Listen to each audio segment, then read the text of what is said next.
17 minutes past 4. That also means on a Tuesday afternoon, it's time for Creation Ministries International. And this afternoon we have Dr. John in the studio. Good afternoon, Dr. John. Good afternoon, Mick. It's great to have you back again 2 weeks in a row. Love it when that happens. Yeah, so do I. But I'm going to be having a break for the next 3 because you've got, I think, Mark Harwood, which will be great for all our listeners too.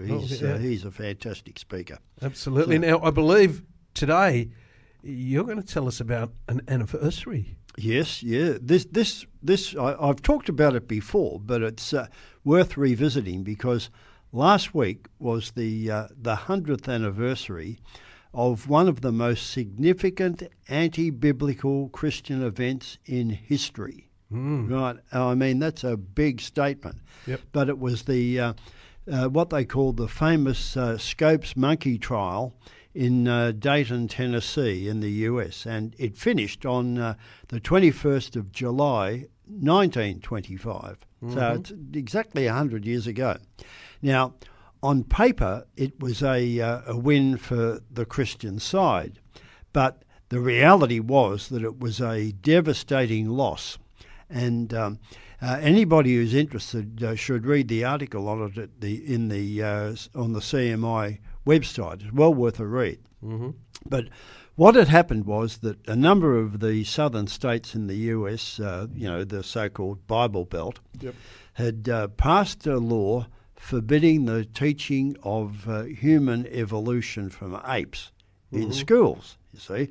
Now, all the textbooks taught the geological long ages because that had been going on since the early 1800s, even long before Darwin. And they were certainly allowed to teach animal evolution, but they couldn't teach human evolution.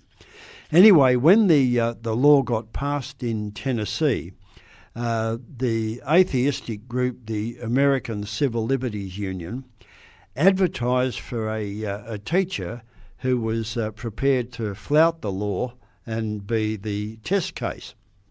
Anyway, they got a guy called John Scopes. He was actually a sports coach, but he filled in for a biology class. And, of course, he raised the issue of human evolution from apes.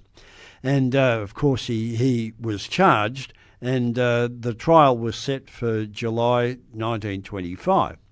And, I mean, it was, by this stage, the whole of the country knew about it. And the press and visitors all descended on this little town in, Tennessee. A bit like we've just seen in Morwell in Victoria with the mushroom murder trial. You know, all the press and they packed out the courtrooms every day. You couldn't get in, and this was the case there in Tennessee because of the huge public interest. And in the Scopes trial, both the lawyer for the prosecution and the lawyer for the defence, they were very famous household names. The lawyer for the prosecution was a guy called William Jennings Bryan, and he'd actually run for president on about 3 occasions, and he was noted as one of the greatest orators in the US. So he was a famous guy. And the bloke for the defence was a fellow called Clarence Darrow, and he'd achieved nationwide fame because he'd managed to get the death penalty diverted for a couple of lawyers and just got them jailed instead. No, not a couple of lawyers, a couple of young blokes. Probably should have been lawyers. But yeah, anyway. They then faced off in the courtroom with enormous public interest. And the lawyers agreed that each could cross-examine each other. And so the Christian bloke, Brian, he was first, and he got cross-examined by the defence lawyer, but he really didn't know his Bible. And that was the thing that was undoing. And the question that really tripped him up was, where did Cain get his wife? Okay, I mean we've talked about that too, but that was the famous question, and the defence really made mincemeat out of him, and of course. Only a year before, you might remember we've talked about Nebraska Man as well. Yep. Well, Nebraska Man had been discovered based on one tooth, and the newspapers had all these artists' impressions of Nebraska Man. So he was now in the human evolutionary stream, this Nebraska Man. Mm-hmm. Of course, it wasn't until well after the trial that it was discovered that it was a pig's tooth anyway, and Yes. that was the only evidence. So Nebraska Man went by the wayside, but it was introduced as evidence in the trial. And anyway, what happened? The defence made mincemeat of Brian. And then when it came to the turn for him to cross-examine the defence lawyer, Yep. It never happened because the defence lawyer outsmarted him and he suddenly changed the plea to guilty.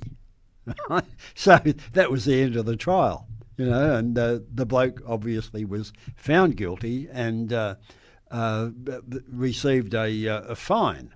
But the damage had been done, the so-called Christian witness had been up on the stand and made a fool of himself, and it was exposed for. And they used evidence that has later been found out to be Absolutely, but he couldn't answer the biblical questions that really do have an answer, and he just didn't know them.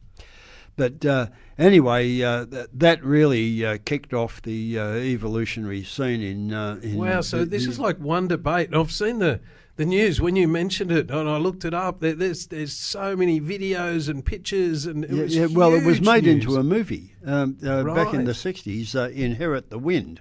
And Spencer Tracy played the part of the defence lawyer. Yep. And they had a dingaling playing the part of the other guy. So, it was Hollywood really underlining, how clever the defence was and how stupid the biblical Christian was. Right. So I mean that's what happens. And of course, as things progressed in the US, the next thing that really kicked off the teaching of science and evolution in schools was the launch of the Russian satellite Sputnik in 1957. Uh-huh. Now, you probably don't remember that. I do, and I can remember. I know a little bit about it. Is that the one that went out with a monkey? No. The first Russian satellite, we all went out and watched this little speck of light, go across the sky. It was amazing.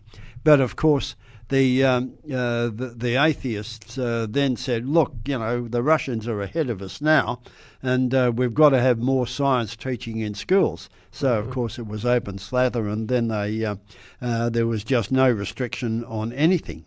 So it just goes to show that you've really got to be sure of your ground, and the answer to all of these questions are in the Bible. And that's what Creation Ministries exists for, to do all the research and make sure that we've provided the church with the answers to all of these things. If only they would listen, And I mean that's the problem that. We find the true evidence actually is overwhelmingly consistent with biblical history, and it's quite against the conventional scientific view. But a lot of Christians and Christian pastors don't know that, and all they know is what they've read and what they hear in the news media, which of course is propaganda for the devil, and they believe that. So really, it is an absolute tragedy. But I've got a lot more to say when we come back from the break, and we'll talk about a lot of the frauds, Nebraska Man being one, of course, that have been introduced that really have undermined the biblical Christianity. You are on 94.9. It is 27 minutes past 4. We've got Lindy up now with Breathe Again. We'll come back to Dr. John after the break. You're on 94.9. That was CC Winans with Believe For It. You're on 94.9. It's 22 minutes to 5. And we're with Dr. John from Creation Ministries International. By the way, they do have a website. If you ever have a question, in regards to biblical truth, just go to creation.com. And there's literally thousands of articles on there. You can type a question in and it'll bring up an answer for you. Right now, if you have any questions for Dr. John, please send them through to our text line 0401 949 949. Now, Dr. John earlier today has been talking about the Scopes trial that happened almost exactly 100 years ago. And, I found it amazing, when he mentioned to me that's what we're talking about, and I Googled it and saw all the media and, videos and photos and stuff from this particular trial 100 years ago. It was such a huge trial that sounds like it almost got lost by the Christians because, one, the guy that was fighting for the Christians didn't answer things from a biblical perspective, and also the guys on the other side used Nebraska Man, which Dr. John and I have just had a look at the pictures. Some amazing images there, Dr. John, of Nebraska Man and his wife. What did they get wrong? Well, the fossil find was a single tooth. And right. Then they drew all of these supposed illustrations of Nebraska Man and his spouse, and it eventually turned out to be a pig's tooth anyway, not a human tooth. Surely you'd find out what the guy's wife looked like through a pig's tooth, wouldn't you? Yeah, well, yeah. Anyway, I mean, that wasn't exactly a fraud, but a lot of Christians don't realise that the way evolution has really got established has been based on a whole lot of frauds. And the earliest one, actually, even before Nebraska Man, was what they called Piltdown Man. And that was, Piltdown Man appeared in about 1912, and it was a very, very old skull found in Piltdown, England. Yep. And they determined that that was definitely part of the human evolutionary series. And it wasn't until the early 1950s, 40 years later, that that was exposed as being a fraud. It was actually the top of the skull of a human and the jaw of an orangutan, and somebody had filed down the teeth of the orangutan to make it look human, and it had all been stained to make it look old.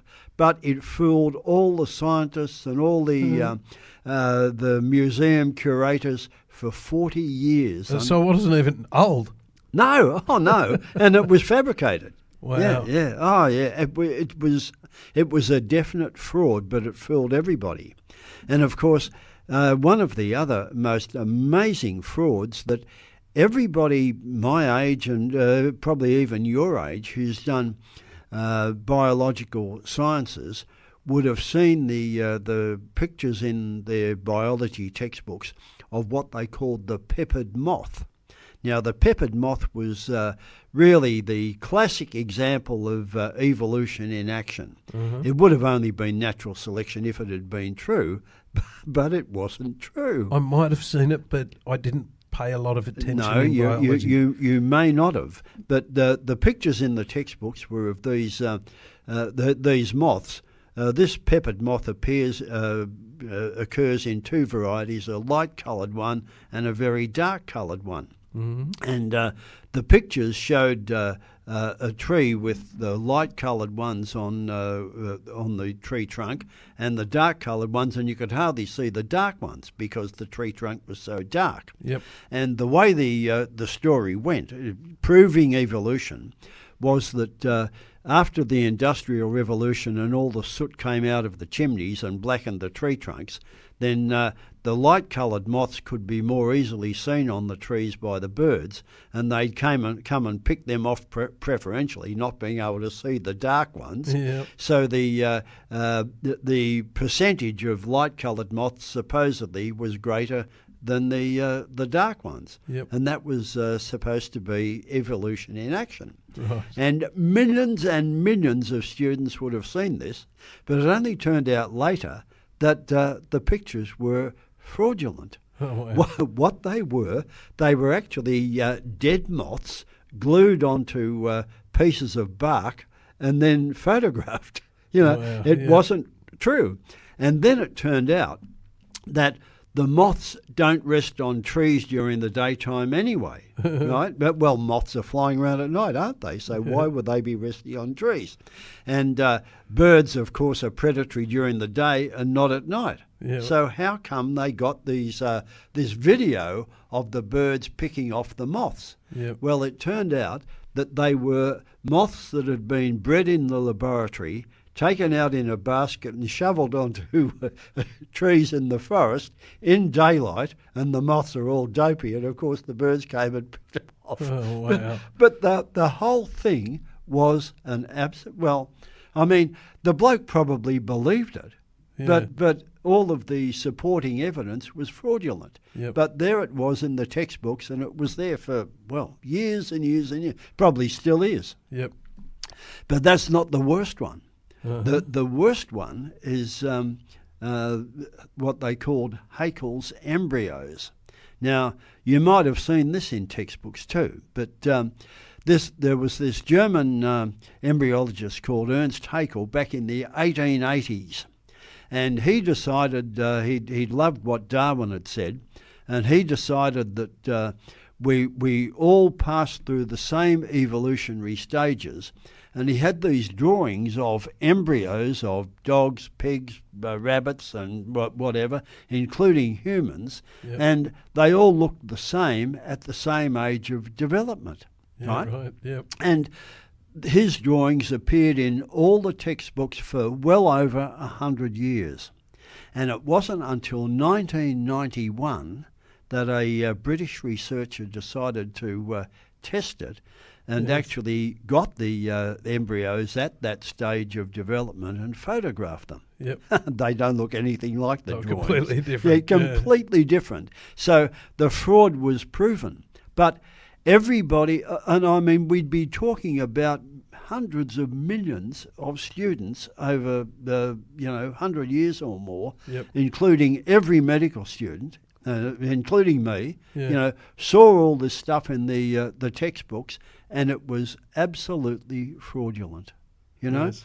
and it's still happening.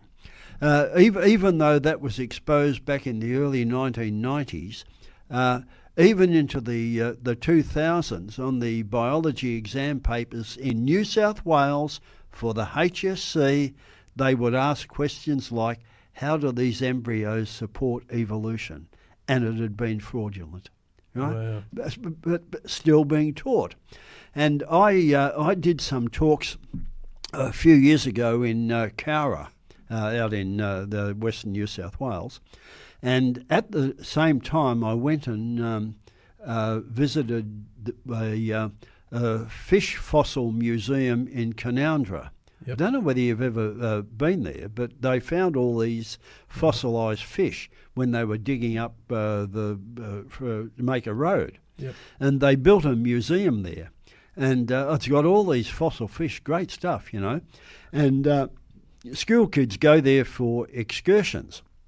And in the museum there, they've got a classroom where the teachers can take the kids and explain, all of the fossils and whatever to them. And there on the wall, the pictures of these embryos of Haeckel's.